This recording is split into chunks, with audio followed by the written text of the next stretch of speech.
mean, man, when it shuts off, it shuts off. I'm in the middle of scrolling at 9:59 trying to hurry up and look at my last few videos, and it shuts off right at 10 o'clock. The little cute little message or whatever they put in there, and it's like, sorry, access denied. Okay, I am an addict. I said it. I am a phone addict. Hey everyone, welcome back to my channel. Today we're gonna do a little review on the Opal app, which is my new obsession. So if you're interested in hearing more about it, just keep watching. I heard about the Opal app on Reddit actually. I was scrolling under a thread for another topic and someone mentioned it about how they blocked social media on their phone, you know, for certain amounts of time. And I went to go look it up and I was like, this kind of is something that I was really looking for, because I just felt like the scrolling, the screen time, it was really getting out of hand and I really needed to get a handle on it personally. Some people don't have as much of an issue with it. I definitely did. Something had to give, and I'm just so grateful to that person because I've been using it for probably 5 or 6 weeks now and it is absolutely amazing. So I want to run through with you all my experience with the app, how the technology works, what you can do with it, what some of the quirks are too, just to wrap it all up before we get started in a nice neat little bow. I'm absolutely obsessed with it. It is worth every single dime if you have it. It's some really great technology. It works really well for everything that I need to use it for. Beautiful user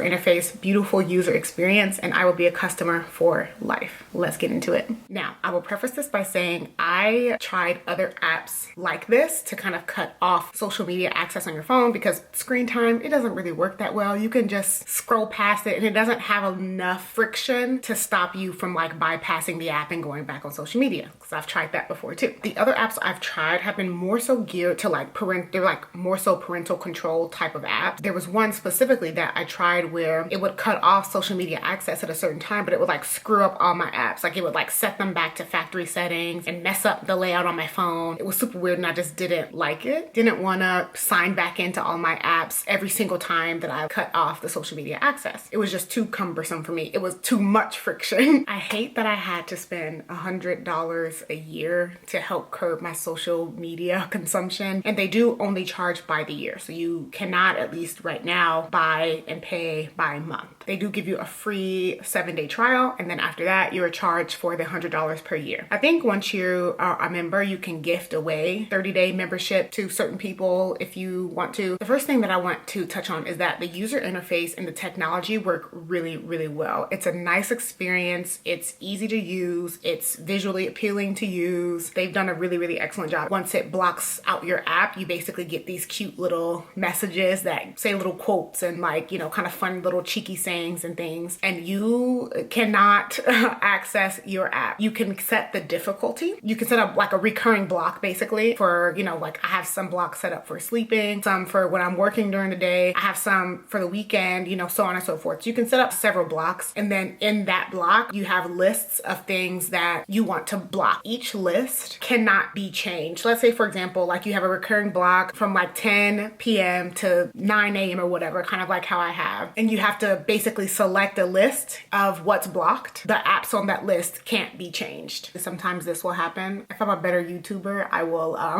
actually put a better clip in there. Once you reach certain milestones, you kind of click on the little gem. It's called Opal, like the gemstone. It just gives you cute little animations and things like that. This is my streaks in here that just popped up. It gives you kind of like a focus score every day. It shows you your most used apps. It kind of breaks down everything, shows you your time offline, breaks down the time you spent in each app, and so on and so forth. And this is kind of like what I mean about the technology working really well. If you're like maybe listening to a podcast or something like that and your phone is off like this, that isn't counting toward your screen time or your score. It shows you how many times you pick up your phone here in this corner, and then it shows you, I don't know if you can see this too, and I probably will include a screenshot, but like podcasts in terms of its distraction level as neutral, messages are set to distracting, email is set to productive. So you can actually click on those and change those based on your lifestyle. For example, I work in sales, so messages, most of the time I'm not texting my friends. Basically 90% of the time it's like work text messages that I'm replying to. I haven't bothered to change it, but if I wanted to, I could set it to like neutral, for example, or even productive for me because they're work messages. Voice memos are set to productive, calculator, you know, those kinds of things. And so you can change them, which is really great. And I feel like it gives you more of an accurate representation of like your distraction levels,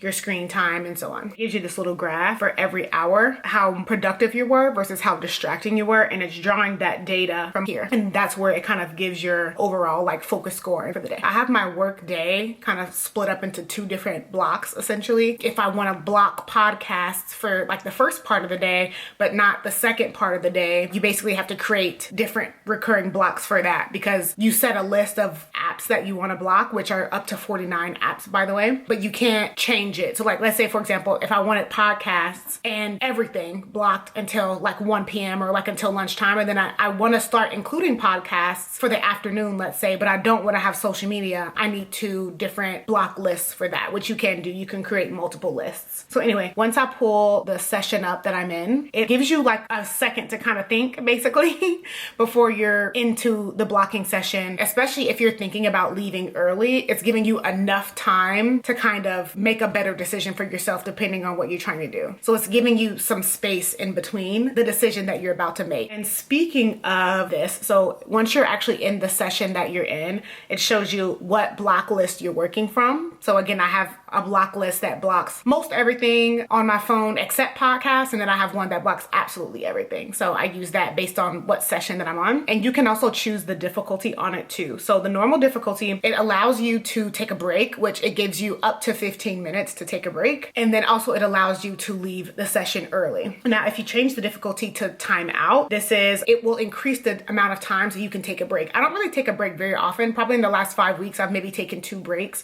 And that's usually if like I have a friend who sent me something on Instagram, like a picture, or, or something like that. Maybe I wanted to post something, but it doesn't happen very often. But anyway, it increases the amount of time between the breaks that you can take. And again, they only give you up to 15 minutes for your break, and you cannot leave the session early at all. But you can take a break. It just will increase that time, and you can't leave early. And then for deep focus, it's the last level of difficulty. You cannot take a break at all, and you cannot leave early at all. So just bear that in mind. I wanted to keep tabs on myself and see, am I leaving early a lot? Things like that. I think I've only left early one time, and that was probably when I was like super busy and I missed all of like my social media time throughout the day. And it was like a weekend, and I was like, okay, I'll leave early, no big deal. But for the most part, I don't find myself needing to take breaks or leave early. So I just keep my difficulty for the most part on normal. But if there were to come a time where I feel like I'm taking a lot of breaks or like I'm leaving the sessions early, then I would change that difficulty and make it so that I can't do those things. It gives me just enough time with this level of difficulty that I'm on to make a decision. So like there have been definitely certain times, especially kind of lately, where I'm like, oh, I kind of want to like stay up a little bit longer. And then I have enough time to like properly think through like, no, you don't need to do that. So then I don't worry about it. But depending on the type of person you are, you may need to increase that level of difficulty. And you can kind of go back and look at your different days of that week or that month. It can show you how many hours you've been in focus sessions and kind of how many hours you've reclaimed back from your time in your life, which is really interesting and cool to see. It's been really eye-opening as well. I don't want to be so dramatic and say that the technology is sophisticated, but it definitely, like, they have some good developers, some good product managers, because it works very, very well. Now, in terms of the cons, yeah, like again, you can block up to 49 apps. I mean, that's really, really good. In terms of the cons though, I did notice, and this was an accident, I'm pretty sure it was because my phone died, but when I turned my phone, or like when I plugged it up in the charger, and then when it powered back up, if you're in a session, if I were to turn my phone off right now and turn it back on, my session would be disrupted. And I think eventually it catches, but it takes a little bit of time, like probably like a half an hour or so. I haven't properly timed it or anything, but if your phone does turn off, dies, or you turn it off voluntarily, that is kind of like a reset, and your sessions will be disrupted and it won't work the same until it figures itself back out. So yeah, in terms of the other technology in the app, so you can set an app limit for the day. So let's say, like for me, I have my social media and stuff cut off for basically the vast majority of the day, and then I don't have it cut on until 6 o'clock, and then I have it shut off again at 10 during the week. And then on Saturdays and Sundays, I have it shut off until noon, and then I give myself pretty much most of the day. Friday and Saturday night, I give myself till midnight, and then Sunday night, because we have to work the next day, I give myself until 10 o'clock. So I'm not just like scrolling all night, all day. In that same vein, because I have access to my social media apps and Hulu and Netflix and so on for a longer time on the weekend, I can either let that be, or I can tell it to block TikTok, let's say, after 3 hours, no matter what the day is. You know what I mean? And some of that you can set for just a week. Some of that you can set on the weekend. So you can just set a whole limit, and then after that, that it will cut off. You can also set a lock. You can only allow the app to open up a certain amount of times per day. So you can set that kind of thing. What else? Oh, another thing that I really like about the technology too is you can set vacation mode. So if you wanted to allow yourself kind of more access to your phone while you're on vacation, you can go into, I think it's going into your session, and then you'll put vacation mode on for like the next number of days or whatever. And then you could just do a straight block. For example, I want to start taking multiple days at a time and like even up to a week of time off of social media. I'll be able to use that function to say block off this list of apps for a full week on my phone. So you can do things like that too. You can also use it on your laptop too. If I feel the need to start adding that, I will, though I typically don't scroll on social media or use YouTube or anything like that when I'm on my laptop. I just typically don't watch TV or YouTube on my laptop all that often, but if I need to, I definitely will, and you can use it on your computer. I just absolutely had to share this app with you. They will have a customer in me for as long as they exist, and I will happily give up that $100 a year. I definitely had to get over this mental thing of like, seriously,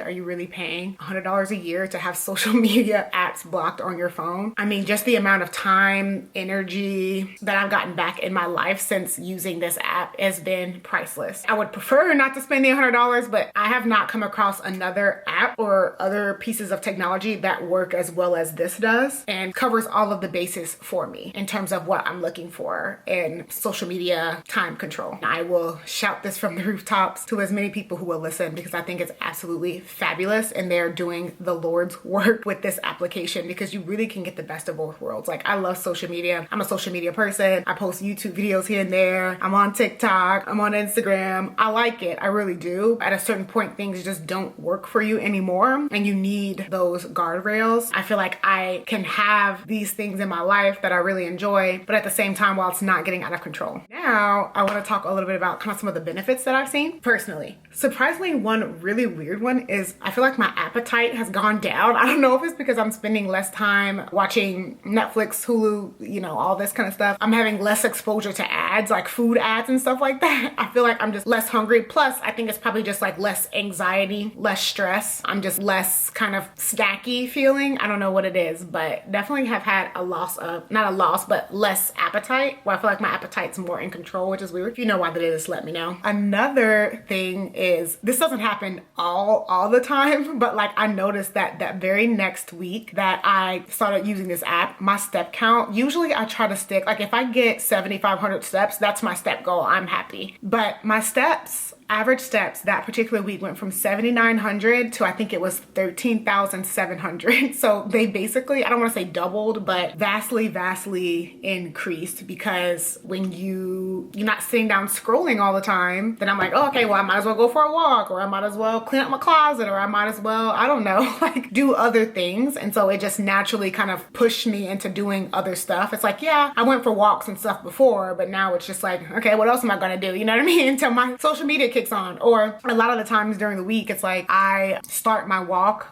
maybe at like 5 something, and then by the time my walk is ended, my social media's kicked on, so I'm on there like just kind of scrolling on my walking pad and stuff like that. And so it just works out that way. But my step count went up significantly since I started using this app. I just in general feel lighter. I have a lot more energy because I'm not just like drained from looking at stuff online all the time. Oh, another one, my phone lasts, like the phone battery lasts way longer because I'm not scrolling all the time on my phone or watching streaming or whatever it is, YouTube, etc. That's great. I mean, to be expected, right? Mood is better, feeling happier, which is great, just because you just have less exposure to other people's thoughts, the news, so on. It's just way more controlled. I feel like my life is way more in control now, even though I've had to put restrictions and guardrails on myself. I think, I don't know, sometimes you can maybe get down on yourself for that, or just be like, why do I have to do that? You know, why can't I just say no to social media or whatever? For me personally, like it was getting in the way way of me doing certain things.